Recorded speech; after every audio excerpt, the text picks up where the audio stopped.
Most people in this social media app have been claiming that school is scam. Now your children are now asking you, why is it that every time you cut an onion, tears come out of your eyes? But you have been claiming to them that is because whenever you cut an onion, you remember your childhood days. Talk through now. Is that the actual reason why? Come closer, let me explain to you. Whenever you cut an onions, an alliinase enzyme is released from the cells of the onions.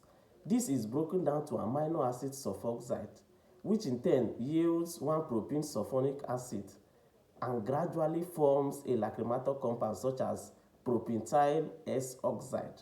This propentyl X oxide is a form of sulfuric acid which irritates the nerves of the eye whenever it comes close to the eyes. So I know you'll be asking me, how will you be able to remember all these things I've said? But it is not my fault. You saw chemistry and decided to go and refine and apply arts. So you can go home now and be drawing the onions on the board for your children. But before you go, let me explain to you, these are the things that you can do to reduce the amount of tearing whenever you are cutting an onions. First, you can use a very sharp knife. This will help to reduce the extent of the damage on the cells of the onions, which in turn reduces the amount of compounds that are released, and then it will reduce the amount of tearing you are going to have. Also, you can cool the onions in a refrigerator. This helps to suppress the scattering of the lacrimator compounds. And then this is what we call in sciences to reduce the amount of reaction.